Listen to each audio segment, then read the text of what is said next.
যে আল্লাহর সাথে যদি ইমানের কানেকশন থাকে তাহলে ওই বান্দার মুক্তির রাস্তা একটা আছে, ঠিক কি না? কিন্তু শর্ত হচ্ছে ইমানের সাথে আপনার ন্যূনতম সম্পর্ক রাখতে হবে। এখন আপনার ইমানের সাথে সম্পর্ক নাই, ওই বান্দার আল্লাহর কাছে এক পয়সাও দাম নাই, ঠিক কি না? অতএব আমরা বলবো এই ইমানের সাথে সম্পর্ক বাড়াবেন কি দিয়া? এই মেসের বারুদ গরম করবেন কি দিয়া? আল্লাহ বলছেন এই মেসের বারুদ গরম হবে কোরআন দিয়া। একটা মুখ বন্ধ থাকলে কথা বলবো না, বলতে হবে কি দিয়া? আরেকবার বলতে চাই, কি দিয়া? কোরআন দিয়া। বলবেন হুজুর দলিল দেন। আমার নিজের গায়ের জোরে কোনো কথা বললে হবে না।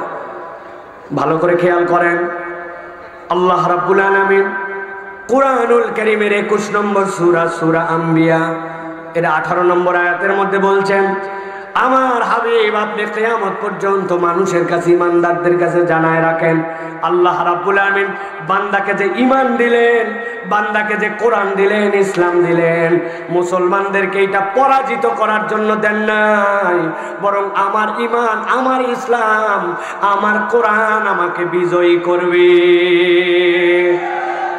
আল্লাহ কোরআনে বলছেন, নবী আপনি জানান, বাল নাকযিফু বিল হাক্কি আলাল বাতিল ফায়াদমাগুহু ফাইদা হুয়া যাহিক ওয়া লাকুমুল ওয়াইলু মিম্মা তাসিফুন।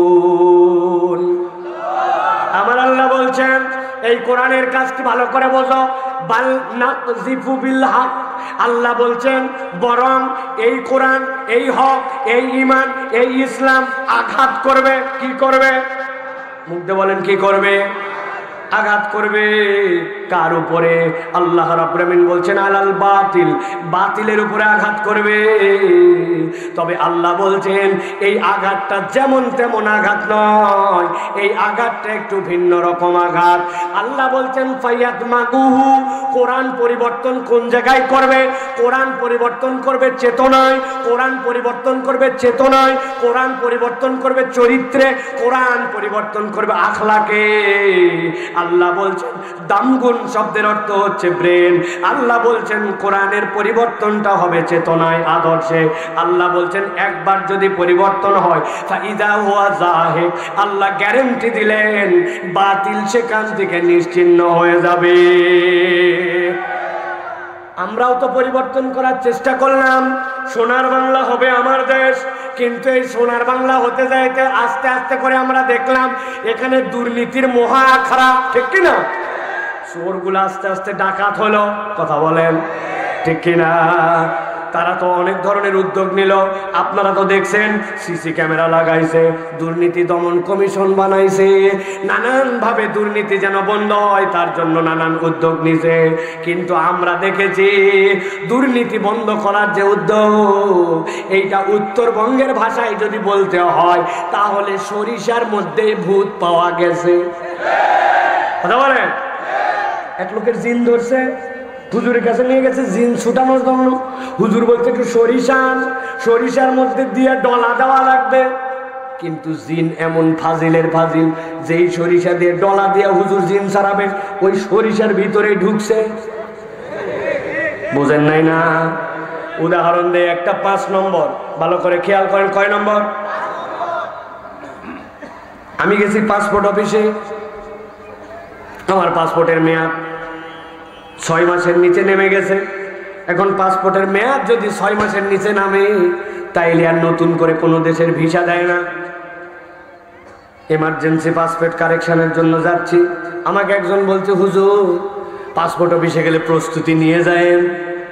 আমি চিন্তা করছি কথা তো ঠিক, যাওয়ার পরে সই করা লাগে না কি লাগে, জন্য একটা কাগজ আর কলম নিয়েছি। এই প্রস্তুতির কথা বলছে আমাকে, যে প্রস্তুতির কথা বলছো ওই প্রস্তুতি অনুযায়ী গেছি।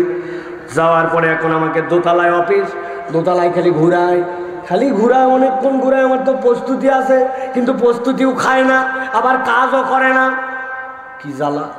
অনেকক্ষণ পরে ওই লোক বলছে নিচতলায় চলেন। দোতলার থেকে আমাকে নিচতলায় আস্তে আস্তে নিয়ে আসতেছে। যেই না দোতলার থেকে নামায় নিচতলায় নিয়ে আসে, আসার সময় যে একটা সিঁড়ি, মধ্যে একটা ল্যান্ডিং, আবার একটা সিঁড়ি নিচে নামছে, মধ্যে একটা দাঁড়ানোর জায়গা আছে না? ওই এক ধাপ সিঁড়ি নামে ওই জায়গায় দাঁড়ায় বলছে টাকা বের করেন। আরে ব্যাক কল, টাকা দেওয়ার জন্য তো কখন থেকে ঘুরতেছি, এত ঘুরায় ঘুরায় এই জায়গায় এনে কি জন্য টাকা? বলতেছে হুজুর আর বলেন না, এই বিল্ডিংটি পুরাপুরি সিসি ক্যামেরা নিয়ন্ত্রিত। আমরা মনিটরে চেক করে দেখছি, সব জায়গা মনিটরে ধরে, খালি এই জায়গাটা ধরে না। তো যেই জায়গাটা ধরে না ওই জায়গাতে এই জন্য টাকা খাওয়ার জন্য আমার কাছে টাকা চাই। আমি জিজ্ঞাসা করি আপনার কাছে, ওই লোকটা যদি আল্লাহর একটা বিধানের কাছে নিজেকে আত্মসমর্পণ করাতো, কিরামান কাতিবিনা ইয়ালামুনা মা তাফআলুন, তুমি যাই করো না কেন, বিদ্যুৎ থাক আর না থাক, দিন হোক আর রাত হোক, দোতলা হোক আর নিচতলা হোক, সিসি ক্যামেরা থাক আর না থাক, তোমার সম্মানিত দুইটা ফেরেশতা সব দেখে সব লেখে। এইটা যদি হৃদয়ে ঢুকতো তাইলে সিসি ক্যামেরা লাগবে না, দেশ অটোমেটিক দুর্নীতি মুক্ত হবে। ঠিক কিনা? আমার আল্লাহ রাব্বুল আলামিন এই জন্য বলছেন বাল নাকযিফু বিল হাক্কি আলাল বাতিল ফায়াদমাগুহু ফাইদা হুয়া যাহিক। আল্লাহ বলছেন ওই মানুষগুলার পরিবর্তন হবে, তবে পরিবর্তন কেবল নামে নয়, পরিবর্তনটা হতে হবে চেতনায়। ঠিক না? আদর্শের পরিবর্তন লাগবে। আপনি বোঝেন নাই, আরেকটা উদাহরণ দেই, ভালো করে খেয়াল করেন। আপনাদের এই এলাকা কি নাম? পরশুরাম। কি নাম? পরশুরামে দুই ছেলে গন্ডগোল লাগাইছে। গন্ডগোল লাগানোর পরে হাতের কাছে স্ট্যাম্প ছিল, এক কথা দুই কথা স্ট্যাম্পে বাম হাতে বাড়ি মারছে। বাড়ি মারা মাত্র আর বাম হাত ভাঙ্গে গেছে। ভাঙ্গে যাওয়ার পরে দিনাজপুর মেডিকেল, সাথে সাথে গলার মধ্যে ব্যান্ডেজ করে এক্সরে করে গলায় ঝুলাই দিয়েছে। যে ডাক্তার বলছে আজকে অন্তত বাড়ি যাওয়া যাবে না, আরেকটা পরীক্ষা হবে, পরীক্ষার পরে এরপরে আপনার অবস্থা কি পর্যবেক্ষণ করে তারপরে আগামীকালকে ছুটি। সন্ধ্যার পরের থেকে হাতের ব্যথায় অস্থির, চিল্লা চিল্লি, ভাঙ্গা হাত, যখন অজ্ঞান ছুটে গেছে তখন ব্যথা। সাথে সাথে ডাক্তার পরামর্শ করে একটা ব্যথানাশক ইঞ্জেকশন দিয়েছে। যেই না ব্যথানাশক ইঞ্জেকশন দিয়েছে, ওই ছেলেটার ব্যথা যখন কমছে, হাসপাতালের বেডে শুয়ে আছে, গলার মধ্যে হাত ঝুলানো, শুয়ে শুয়ে এখন ভাবতেছে আল্লাহ আল্লাহ করে একবার খালি হাতটা ভালো হোক, আর একবার খালি পরশুরামে ফেরত যাই, যদি আল্লাহ বাঁচায়। যেই বেটা আমার এক হাত ভাঙছে, ওর দুই হাত। আরেকজন গন্ডগোল লাগায় পা ভাঙছে, দিনাজপুর মেডিকেল ফেল, বলছে ঢাকা নিয়ে চলে যাও। ঢাকা নিয়ে যাওয়ার পরে ভর্তি করছে পঙ্গু হাসপাতালে। বলছে নরমাল হবে না, এখন অন্তত পায়ের মধ্যে টানা দেওয়া লাগবে। কি দিয়া? 5 ইঞ্চি 5 ইঞ্চি দুইটা ইট দিয়া অনেক সময় পায়ে টানা দেওয়া লাগে, জানেন আপনারা? পা ঝুলানো আছে। রাত্রেবেলা ব্যথায় অস্থির, অনেক রাত্রেবেলা তখন চিৎকার চেঁচামেচি, ডাক্তার ইঞ্জেকশন দিছে ব্যথার। ব্যথা যখন একটু কমছে, হাসপাতালের বেডে মাথার নিচে হাত দিয়া পা টানা শুয়েছে, ভাবতেছে আল্লাহ বাঁচাক, একবার খালি এবার দিনাজপুরে ফেরত যাই। যেই বেটা আমার পা ভাঙছে, ওর এক পা, ওর বাপের এক পা, ওর ভাইয়ের এক পা, 3 পা যদি না ভাঙি আমি দিনাজপুরের মরদই না। বুঝে থাকলে বলেন তো এরকম চিন্তা করতে পারে কিনা? কিন্তু দুইজনের গন্ডগোল। গন্ডগোল লাগার পরে একজনের হাতের মধ্যে ছিল একটা বাটাম, ওই বাটাম দিয়ে মারছে ব্রেনের এই জায়গায়। যেই না বাড়ি লাগছে, লাগার সাথে সাথে ওনার জ্ঞান নাই, অজ্ঞান। যেই না অজ্ঞান হয়ে গেছে, এরপরে হাত ভাঙছে, পা ভাঙছে। ওই ব্যক্তির হাত প্লাস্টার, পা প্লাস্টার, সাথে তার জ্ঞান নাই, হাসপাতালের বেডের মধ্যে শুয়ে আছে। একটা মুখ বন্ধ রাখবেন না। বুঝে থাকলে বলেন তো, যার ব্রেন নাই, যার হুঁশ নাই, ওর হাত ভাঙ্গার পা ভাঙ্গা যতই থাক, হাসপাতালে শুয়ে কার হাত ভাঙবে আর কার পা ভাঙবে এইটা কি চিন্তা করার তার ক্ষমতা আছে? আমার আল্লাহ বলছেন বাল নাকযিফু বিল হাক্কি আলাল বাতিল ফায়াদমাগুহু ফাইদা হুয়া যাহিক। তোমরা উপরে উপরে মলম লাগাও, এই মলম জায়গা মতো লাগাও নাই। ইসলামের মলম জায়গা মতো। ইসলাম তোমার চেতনায় পরিবর্তন আনবে, আদর্শে পরিবর্তন আনবে, নৈতিকতায় পরিবর্তন আনবে। ওইটা যদি একবার পরিবর্তন হয়, বান্দার মগজ যদি ধোলাই হয়ে যায়, ওই বান্দা তখন অপরাধ থেকে অটোমেটিক বাঁচবে। ঠিক কিনা? আমরা তো উপর থেকে মলম দিচ্ছি। রুগী নাকি অ্যাক্সিডেন্ট করছে, আম গাছের থেকে পড়ে, ডাক্তারের কাছে যাওয়ার পরে বলছে ডাক্তার দেখেন পায়ের অবস্থা। ডাক্তার বলছে ওষুধ তো খাবেনি, আর এই মলম দিলাম, যেখানে লাগছে ওইখানে লাগাবেন। ওই বেচারি 3 দিন পরে রোগী আবার গেছে, যে দেখে পা ফুলে ঢোল হয়ে গেছে। বলছে ডাক্তার কি মলম দিলেন? একটা বলছিলেন প্রতিদিন 3টা করে লাগাইছি, তারপরেও ভালো হয় না। বলে মলম কোথায় দিয়েছিলেন দেখি? বলছে তাহলে তো আমার সাথে আপনার যাওয়া লাগবে। পা এই জায়গায় যাওয়া লাগবে কেন? কয় আপনি না বলছিলেন যেখানে পড়ছিলেন ওখানে লাগাতে। আমি কষ্ট করে ভ্যান ভাড়া করে প্রত্যেক দিন মলম নিয়ে আম গাছের শিকড়ে। বুঝে থাকলে বলেন তো ভাই, আম গাছের শিকড়ে যদি মলম ডলে তাহলে ব্যথা কমবে। আপনি তো সব মলম দিচ্ছেন খালি উপরে, দুর্নীতিকে না বলুন, উমুককে না বলুন। আপনি মানুষের শিক্ষা দীক্ষা কৃষ্টি কালচার দিয়ে কাউকে কোরআন দিয়ে পরিবর্তন করেন না। আপনার শিক্ষা 2 নম্বর, যা শিখাচ্ছেন ওর মধ্যে আল্লাহ নাই, রসুল নাই। পুলিশের গণিতের পরীক্ষা নিছেন, পুলিশের জন্য ম্যাথমেটিক্সের পরীক্ষা নিছেন, শারীরিক শিক্ষার পরীক্ষা নিছেন, কিন্তু পুলিশ কতটুক কোরআন জানে, কতটুক হাদিস জানে, নৈতিকতার মানে উন্নীত কিনা, ওই পুলিশের পরীক্ষা নেন নাই। ওটা তো পুলিশ না, ওটা চোর, ওটা ডাকাত, ঠিক কিনা? ওরাই তো আমার ভাইয়ের বুকে গুলি ধরছে। এখন ভালো হয়ে গেছেন আপনারা না? গুলি কারা করছে? আমার ভাইকে কারা শহীদ করছে? এই সকল ফ্যাসিস্ট, তাদের দোসর পুলিশরা মারছে, ঠিক কিনা? সবগুলা না, কিন্তু প্রচুর এরকম আছে, আছে কিনা? এগুলো এখনো পরিবর্তন হয় নাই, এইবার পরিবর্তন করতে হবে। এই পুলিশ প্রশাসন ঠিক না হলে জীবনে দেশ ঠিক হবে না। পুলিশ ঠিক, 90% দেশ ঠিক। ঠিক আপনি বললেও ঠিক, না বললেও ঠিক। আপনি গেছেন সেটেলমেন্ট অফিসে, যাওয়ার পরে বলছেন ভাই আমার দলিলটা বার করে দাও, বলছে মাল ছাড়ো। কি বলছে? মাল ছাড়ো। যেই বলছে আপনি সাথে সাথে ওনার ছবি তুলে নিয়ে থানায় গেছেন যে ভাই আমার দলিল, আমার কাগজ, ও সরকারি বেতন পায়, মাল ছাড়ো বলছে, এই যে প্রমাণ। পুলিশ বলবে বেয়াদব, আমি ঘুষ খাই না, আমার ডিজি ঘুষ খায় না, এসপি ঘুষ খায় না, আর আমার এলাকায় থাকে সেটেলমেন্ট অফিসার ঘুষ চাইছে, চলো টুটি চাপে ধরে এক্ষুনি থানায় আনতেছি। পুলিশ ঠিক, সেটেলমেন্ট অফিস ঠিক। যত দুর্নীতি সব বন্ধ হয়ে যাবে শুধু পুলিশ যদি ঠিক হয়। কিন্তু আমরা মলম দিচ্ছি কোথায়? আম গাছের গোড়ায়। কথা বলেন না কেন? মলম জায়গা মতো লাগাতে হবে। রাজি আছেন আপনারা? প্রিয় ভাইরা, আপনারা যারা এখানে প্রথম আমার কথা শুনতেছেন, অনেকে মনে করতেছেন বা বাবা ওয়াজ তো শুরু হয়ে গেছে, তাই না ভাই? ওয়াজ এখনো শুরু হয়নি। এতক্ষণ হলো কি? এতক্ষণ ওটা আল দিলাম। আল বোঝেন? আল না থাকলে জমির পানি বাঁধবে। আপনাদের এলাকায় সিটার লোকজন অনেকে আছে, আমাদের এলাকায় আছে, আপনাদের না থাকলে নাও থাকতে পারে। এদিককার লোক ভালো, আগেই বলা যাবে না। কারণ অনেকেই যখন জমিতে পানি দেয়, ওই পাশের জমিওয়ালা চিন্তা করছে ফিরিয়ে একটু পানি কিভাবে খাওয়া যায়। উনি বুদ্ধি করছে কি, আলের নিচে আস্তে করে কোদাল মারছে, মারে আল জায়গা মতো রেখে দিছে। এরপরে যখন ওটা ভাঙ্গে যায়, পানি গেছে, ওকে ধরছে, তো আল কাটলি কেন? বলছে বললেই হবে নাকি, ধসে গেছে। কিন্তু চালাকি করে আলের নিচে অনেক সময় কোদাল মারে পানি নিজের জমিতে নেয়। এদিকেও আছে নাকি ভাই? ও বাবা, চারিদিকে দেখি একই সমস্যা। তো প্রিয় ভাইয়েরা, এখন আমাদের যদি আল না থাকে, যদি পানি না বাঁধে, তো আপনি ওয়াজ যদি আল ছাড়া শোনেন, কোনো শুরু নাই শেষ নাই, কেন ওয়াজ শুনতেছি, কোরআনটা কেন শুনবো, এটার ন্যূনতম একটা আল দরকার আছে, ঠিক কিনা? এতক্ষণ একটু আল দিলাম, এখন আপনারা যদি বলেন তাহলে বাকি কিছু ওয়াজ হবে। রাজি আছেন আপনারা? আছেন আপনারা? কারা দেখি একটু হাত সোজা করেন।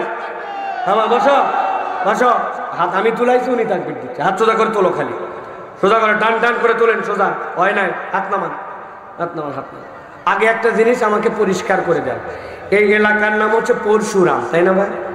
এদিকে হাত সোজা করার মানে এইরকম এইরকম এইরকম যদি হয় তাহলে আমার কোনো কথা নাই। আর হাত সোজা যদি এরকম হয় তাহলে এরকম করে তোলা লাগবে। আগে জানান যে এদিককার পরশুরামে হাত সোজা মানে এরকম এরকম এরকম। তো এরকম যদি না হয় তো আমি হাত সোজা করতে বললাম, আর আপনি এর কি হলো? এরকম তো হবে না। হাত সোজা মানে সোজা। হ্যাঁ, সোজা করেন। সোজা করছেন? হ্যাঁ, ডানে বামে একটু নড়াচড়া দেন, নড়াচড়া দেন, একটু পিছন দিকে টানা দেন, সামনে দেন, এবার একটু দিচ্ছেন, সাইডে দেন একটু, এবার এই সাইডে একটু দেন, হাতটা এবার সোজা করেন, সোজা করেন, এরকম করেন। হ্যাঁ, এবার একটু নড়াচড়া দেন। মাশাআল্লাহ, হাত সোজা করেন, সোজা সোজা, নামাতে বলি নাই। এবার হাত নামান। এবার একটা চেক দিব কারা কারা হাত তুলতে ফাঁকি মারছে। এবার তোলার পর ফাইনাল চেক হবে। রেডি সবাই? একসাথে এবার হাত তুলে ডান বামে তাকায় দেখবো কারা উঠাতে পারে না, তোলে না? দেখেন চেহারাগুলো দেখে নেন ডানে বামে, ঠিক আছে সব? এবার গলাটা একটু পরিষ্কার দেন, হয় নাই, ভালো করে দেন, সোজা দেন, দিছেন? এবার বুক বরাবর হাত নামান, এই বরাবর। এবার আমরা আকাশ বাতাস মুখরিত করে একটা তাকবীর দিতে চাই। পারবেন ইনশাআল্লাহ? পারবেন? পারবেন? আমাদের এই মাহফিল কর্তৃপক্ষ আমার কাছে একটা অনুরোধ রেখেছেন যে এখানে বুক বরাবর ধরে রাখবেন, এটা ধরেই ওয়াজ শুনবেন। আমাদের মাহফিল কর্তৃপক্ষ অনুরোধ করেছেন যে এখানে একটা মসজিদ আছে, তারা ওরকম করে কালেকশনও করতে চান না, ওরকম করে টাকা তোলার মাহফিলও এটা বানাতে চান না, এটা নিরেট কোরআন শোনার মাহফিল। কিন্তু এখানে একটা অজুখানা এবং এই জায়গায় একটা দুই একটা বাথরুম তাদের দরকার। এই জন্য আল্লাহর বান্দারা যারা যে যেখান থেকে এসেছেন তারা তাদের সাধ্যের, কষ্টের, তাদের আমানতের একটা অংশ আল্লাহর ঘরের জন্য একটু ডোনেট করবেন। এটা কোনো বাধ্য না, ভাই 1000 দিতে হবে, 5000 দিতে হবে, কালেকশন কর, এরকম না। কিন্তু মান বানা লিল্লাহি মাসজিদান বানাল্লাহু লাহু বাইতান ফিল জান্নাহ। আল্লাহর ঘরের পাশ দিয়ে চলে যাচ্ছিল একটা বালুর, মসজিদের নির্মাণের জন্য একটা বালুর থোপ ছিল, হঠাৎ করে একটা পানি পড়ে বালুটা চলে যাচ্ছে। উনি সাইকেল থেকে নামছে, নামে পা দিয়ে বালুগুলো আস্তে আস্তে ভিতরে ঢুকায়, ওখানে একটা ইট ছিল, ইটটা আবার সেট করে দিয়ে চলে গেছে। আহারে, মসজিদের বালুটা নষ্ট হয়ে যাচ্ছে। এই যে বালুটুকু আল্লাহর ঘরে, সে একটু পা দিয়ে ঠিক করে ইট বাঁধায় দিয়ে গেছে। এইটাও মসজিদ নির্মাণের সহযোগী হিসাবে আল্লাহ চাইলে এটার বিনিময়ে তাকে জান্নাত দিয়ে দিবে। তাহলে আমরা একটু আল্লাহর ঘরে আমাদের সাধ্যের মধ্যে 100, 200, 500 কৃপণতা করব না, কেউ বাদ যাব না, সকলে একটু শরীক হব। রাজি আছে ইনশাআল্লাহ? কোনো কালেকশন না এটা যে এরকম আমি বলবো 10 মিনিট খাই ফেলবো, যেহেতু আমার অনেক কথা এখনো বাকি আছে, সেই কথা আপনাদের কাছে বলবো। তবে তার আগে যারা আল্লাহর ঘরে শরীক হতে চায়, আমরা একটু আকাশ বাতাস মুখরিত করে একটা তাকবীর দিতে চাই। যারা পারবেন বলেন আল্লাহুম্মা আমিন। পারবেন আপনারা ইনশাআল্লাহ? আর যারা জোরে দিতে পারবেন না, এবার তারা আগেই বলে দেন আল্লাহুম্মা আমিন। আছে আছে না? সারা দেশ এই পার্টি আছে। আমি বহু জায়গায় যাই তো অনেক পাম্পট্টি দিছি যে শয়তানকে দূর করে আল্লাহকে খুশি করে একটা জোরে সোরে তাকবীর দিবেন। পাম দিতে দিতে ইরি পাম, সরিষার পাম, আলুর পাম সব ক্লিয়ার। এরপরে উনাকে বলছি লিল্লাহে তাকবীর, উনি তাকবীর দিছে আল্লাহু আকবার, ব্যাটারি শেষ একবারে, তেল মোবাইল কিচ্ছু নাই। এরকম লোক এখানে আছে ভাই? এই প্যাকেটওয়ালারা চারিদিকে ছড়ায় যাও, এক জায়গায় দাঁড়ায় আছো কেন? সারাদিন কাজ করবে নাকি? হুঁশাক্কেল করো। হাত রেডি করছেন সবাই? সবাই একটা তাকবীর দিতে পারবেন তাহলে ইনশাআল্লাহ? দেখি একটা তাকবীর দেন, আকাশ বাতাস মুখরিত করে একটা তাকবীর দেব আমরা। লিল্লাহে তাকবীর, লিল্লাহে তাকবীর, আল কোরআনের আলো, আল হাদিসের আলো, তোমার নেতা আমার নেতা, তোমার নেতা আমার নেতা, আলেম ওলামা যেখানে, আল্লাহর আইন যেখানে, লিল্লাহে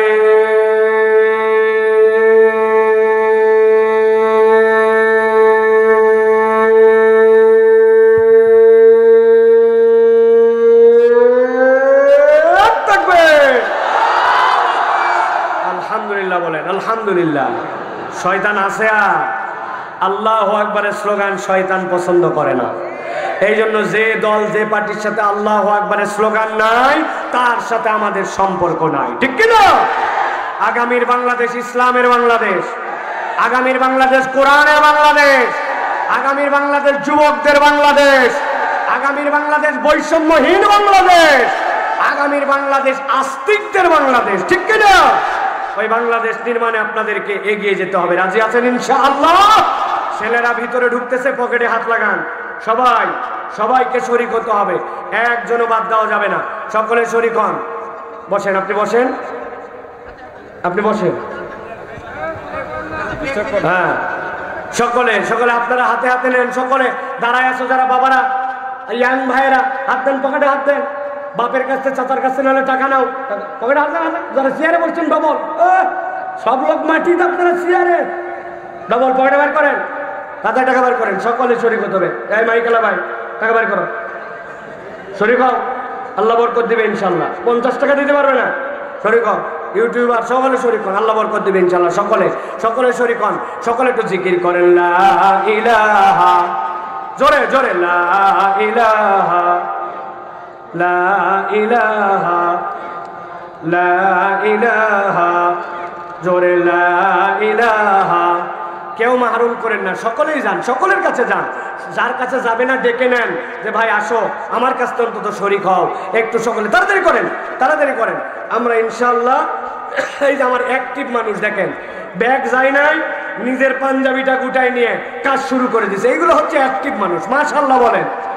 সকলে ফাঁকি দিবেন না, বাচ্চার হাতে 10 টাকা দেন, যার কাছে টাকা নাই 10 টাকা দেন, ওকে দিয়ে শরীক হন, যে বাবা শরীক হও, তুমি একটু শরীক হও। ভাস্তা, আপন আত্মীয় স্বজন, চেনা গানা, কেউ মাহরুম হবে না। মহিলাদের কাছে গেছে ব্যাগ, সভাপতি সাহেব মহিলাদের কাছে গেছে। মাশাআল্লাহ মাশাআল্লাহ, আল্লাহ কবুল করো, আল্লাহ সকলের জানে মানে বরকত দান করো, বলেন আল্লাহুম্মা আমিন। আল্লাহ সকলকে কবুল করো, বলেন আল্লাহুম্মা আমিন। প্রিয় ভাইয়েরা, আমরা তাহলে এই আদায় কিন্তু আমাদের মূল কাজ না, মূল কাজ আমাদের ওয়াজ, ঠিক কিনা? সাউন্ডটা আবার নেমে গেছে, গলাটা শেষ 1 মাস না, আপনি আমার 15 মাস লক্ষ্য করবেন। প্রিয় ভাইয়েরা, আমরা কোরআনুল কারীম থেকে এখন সরাসরি কথা শুনবো ইনশাআল্লাহ। আপনার অতিরিক্ত লোক দাঁড়াবেন না ভাই, বসেন, বাকিরা বসেন। সব ব্যাগ স্টেজে জমা দিয়ে যাবে সভাপতি সাহেবের কাছে অথবা অফিসে, সব ব্যাগ অফিসে চলে যাবে। দাঁড়ায় আছে যারা রাস্তায়, তাদের কাছে গেছেন, আমাদের ভাইরা জায়গা পায়নি যারা, তাদের কাছে নিছেন আপনারা, সকলের কাছে শরীক হন। আল্লাহ সকলকে জানে মানে বাড়ায় দেখ, বলেন আল্লাহুম্মা আমিন। একটু দোয়া করেন, আল্লাহ যে যে উদ্দেশ্যে দান করছে আল্লাহ সকলের উদ্দেশ্য কবুল করে নাও। আল্লাহ আমাদের জানে মালে বাড়ায় দাও, আল্লাহ আমাদের রিজিকে বরকত দিয়ে দাও। আল্লাহ মসজিদের বাকি কাজগুলা তুমি কবুল করে নাও, বলেন আল্লাহুম্মা আমিন। প্রিয় ভাইয়েরা, সময় সংক্ষেপ, আমরা এখন সরাসরি কোরআনুল কারীম থেকে কিছু কথা শুনবো ইনশাআল্লাহ। আজকে আমরা যে বিষয়ে কথা শুনতে চাই সেটি হচ্ছে যে আমরা আল্লাহ রাব্বুল আলামিনের বান্দা, আল্লাহর প্রতি ঈমান আনছি, কিন্তু আমাদের ঈমানের কমতি আছে, আমাদের নানান ধরনের আমলের কমতি আছে। কিন্তু আল্লাহর কাছে আমরা প্রিয় পাত্র হিসাবে আল্লাহর কাছে আমরা ক্ষমা পেতে চাই, ঠিক কি না? যারা যারা ক্ষমা পেতে চান তারা বলেন তো ভাই, যে আল্লাহ রাব্বুল আলামিন কি আমাদেরকে আযাব দেওয়ার জন্য সৃষ্টি করছেন না মাফ করার জন্য? বুঝে বলতে হবে, আযাব না মাফ? দাঁড়ায় আছেন যারা, আযাব না মাফ? মাফ। আল্লাহ বান্দাকে মাফ করতে চান, কিন্তু আল্লাহ রাব্বুল আলামিন বলছেন, বান্দা আমি যে তোমাকে ক্ষমা করে দিব, আমি যে তোমাকে মাফ করে দিব, এই মাফ পাওয়ার আল্লাহ রাব্বুল আলামিন কর্তৃক ঘোষিত উপায় আছে। আল্লাহর দেখানো পদ্ধতিতে বান্দা যদি আল্লাহর কাছে মাফ চায়, আল্লাহ বান্দাকে তৎক্ষণাৎ মাফ করে দেন। সুবহানাল্লাহ বলেন। আল্লাহ রাব্বুল আলামিন কোরআনুল কারীমের মধ্যে এই যে বান্দাকে আল্লাহ মাফ করতে চান, আল্লাহ বলছেন এই মাফ করার জন্য আল্লাহ রাব্বুল আলামিন বান্দার কাছে 5টা পদ্ধতি বলেছেন। বান্দা যদি এই 5 পদ্ধতিতে আল্লাহর কাছে ক্ষমা চায়, আল্লাহ বান্দাকে মাফ করে দেন। সুবহানাল্লাহ বলেন। বেশি নড়াচড়া ওদিক দিয়ে করেন না, যারা রাস্তায় আছে ওই ধুলাগুলা তাদেরকে কষ্ট দিচ্ছে, ওই বেচারীরা তো আর যাওয়ার কোনো জায়গা নাই, পিছনে রোদ, এইদিকে একটু ছায়ার মধ্যে আছেন, নড়াচড়া করেন না। যে যে জায়গায় আছেন মানুষকে কষ্ট দিয়েন না, কথা শুনতে দেন বাকি মানুষকে, ভালো করে খেয়াল করেন। তাহলে আল্লাহ বলছেন বান্দাকে ক্ষমা করতে চান, কিন্তু ক্ষমা পাওয়ার জন্য আমাদের কমসে কম 5টা উপায় পদ্ধতি অবলম্বন করতে হবে। পদ্ধতি কয়টা? হয়নি ভাই, আপনারা ফাঁকি দিয়েন না, আল্লাহর ওয়াস্তে এই ওয়াজটা ফাঁকি দিয়েন না। কবে আবার আসতে পারবো আমি জানি না, 2-4-5 বছরে মনে হয় না। এই জন্য বলতেছি, যা শুনতেছেন একটু দিল দিয়ে শোনেন। ক্ষমা লাভের উপায় তাহলে কয়টা? হাতগুলা নিচে রেডি করেন, সবাই দাঁড়ায় থাকেন আর বসে থাকেন, চেয়ারে থাকেন আর উপরে থাকেন, হাত নিজের কম রেডি করবেন। মা বোনেরা, আপনারা কিন্তু গল্প করার জন্য আসেন না। মায়েদের ওখানে কি প্রজেক্টর আছে? হ্যাঁ, আমাদের মা বোনেরা ওয়াজ শোনা খুব পছন্দ করে। আমি মাঝে মাঝে বলি, ইসলাম যদি একটা বিধান রাখতো যে মহিলাদেরকে সামনে নিয়ে ওয়াজ করা যাবে, তাহলে এগুলো শ্রোতা মতা নিয়ে কোনো টেনশন ছিল না। এই ইচ্ছা পরিমাণ মা বোনেরা আসে, কিন্তু আমার মা বোনরা ওয়াজ শুনতে আসে। আসার পরে দেখা হয়েছে যে ছোটবেলায় একজনকে দেখছিল, ওর আবার বেটি, তার আবার বেটি হয়েছে। আসে বলছে, ও বু তসলিমার শোল হচ্ছে। এই যে তসলিমার শোল হচ্ছে বলে গল্প, ওয়াজ খেতাপুরি আছে না ভাই? এমন গল্প জোড়া জুড়ছে। খবরদার কোনো গল্প করেন না, নিজের কোলে কালের বাচ্চাদের অন্য কাউকে কষ্ট দিয়েন না। আপনারাও হাত তুলবেন, নিচে হাত রেডি করেন। আমি যেই না বলবো যে বান্দাকে আল্লাহ ক্ষমা করার জন্যই সৃষ্টি করছেন, কিন্তু এই ক্ষমা লাভের জন্য ন্যূনতম উপায় কয়টা? হাত সবার গুলা উঠতে হবে, হাত নামান। কয়টা? হাত ওঠে নাই। আরেকবার ফাইনাল, ক্ষমা লাভের উপায় কয়টা? ওই চাচা তুলছে 10টা, করতে বলবে উপায় কয়টা? তাহলে 5টা। আমরা এটা শুনে নামাজ পড়ে বাড়িতে চলে যাব ইনশাআল্লাহ। আল্লাহ যেন আমাদেরকে ক্ষমা প্রাপ্ত বান্দাদের অন্তর্ভুক্ত করে নেন, বলেন আল্লাহুম্মা আমিন। আপনাদের কাছে আনন্দ লাগতেছে না ভাই? এরকম একটা আয়োজন ভাল লাগতেছে না আপনাদের? এই যুবকেরা, কারা কারা ফেসবুক ব্যবহার করো? হাত তুলো তো। আমিও করি। ফেসবুক কারা কারা? তোমরা ছবি তুলছো এত বড় গ্যাদারিং কেন? ও ফেসবুকে দিতে লজ্জা লাগে না? মাহফিলের খবর দিতে লজ্জা লাগে অনেকের। হ্যাঁ, এটা ব্যাকডেটেড মনে হয়। হ্যাঁ হ্যাঁ, ওরা যা ইচ্ছা তাই প্রচার করে, তুমি কেন ইসলামের কথা প্রচার করবে না? সব মানুষের ছবি, স্টেজের ছবি, জনগণের ছবি, সুন্দর করে নিজের একটা সাথে মাহফিল সেলফির ছবি। আগামীকালকে এই এলাকার যত আইডি, সব আইডিতে যাবে যে এখানে কোরআনের কথা দিয়ে একটা মাহফিল হয়েছে। যাদের জ্বলার তারা জ্বলে যাবে, ঠিক কিনা? পারবে? পারবে? মোবাইল রেডি করে ছবি তুলে না, সুন্দর করে করে। এটা আমাদের দায়িত্ব মেয়া।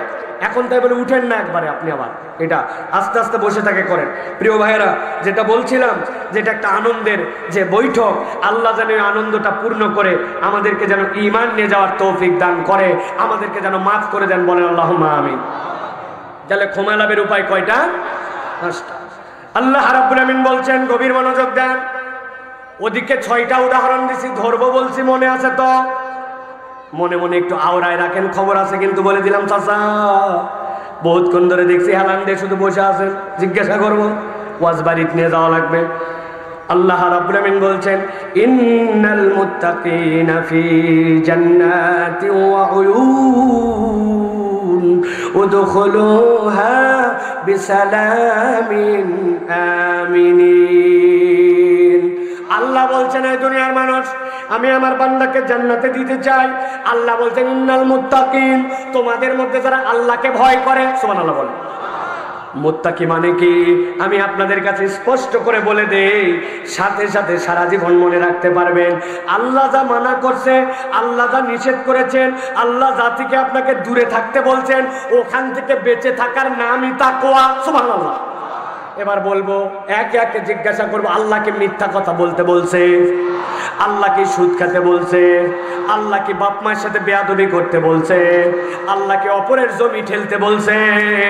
তাহলে আল্লাহ যেইগুলা মানা করছে, আপনি যদি ওখান থেকে বাঁচেন, আল্লাহ বলছেন ওইটাই বান্দার জন্য তাকওয়া। আর আল্লাহ বলছেন, ইন্নাল মুত্তাকিনা ফি জান্নাতি ওয়া উয়ুন, যারা মুত্তাকি হবে আমি রব্বুল আমিন তাদের জন্য একটা জান্নাত রাখবো। আর তাদেরকে জানায় রাখলাম, উদখুলুহা বিসালামিন আমিনিন। আমি আল্লাহ বললাম, তাদেরকে আল্লাহ ডাক দিয়ে বলবেন, তোমরা নিরাপত্তার সাথে জান্নাতে ঢুকে যাও। সুবহানাল্লাহ। তাহলে আমরা কি জান্নাতে যেতে চাই? আমরা সকলেই জান্নাতে যেতে চাই। আল্লাহ বলছেন, ওই জান্নাতে যদি যেতে চাও, আমি আল্লাহ বললাম তোমাদের জন্য, আফালা ইয়াতুবুনা ইলাল্লাহি ওয়া ইস্তাগফিরুনাহু ওয়াল্লাহু গফুরুর রহিম। তোমরা কি আল্লাহর কাছে তাইলে একটু ক্ষমা চাইবা না? তোমরা কি আল্লাহর কাছে তাইলে একটু ফেরত আসবা না? আল্লাহ বলতেছেন, বান্দা তুই কি একটু ক্ষমা চাবি না? বান্দা তুই কি একটু আল্লাহর দিকে ফেরত আসবি না?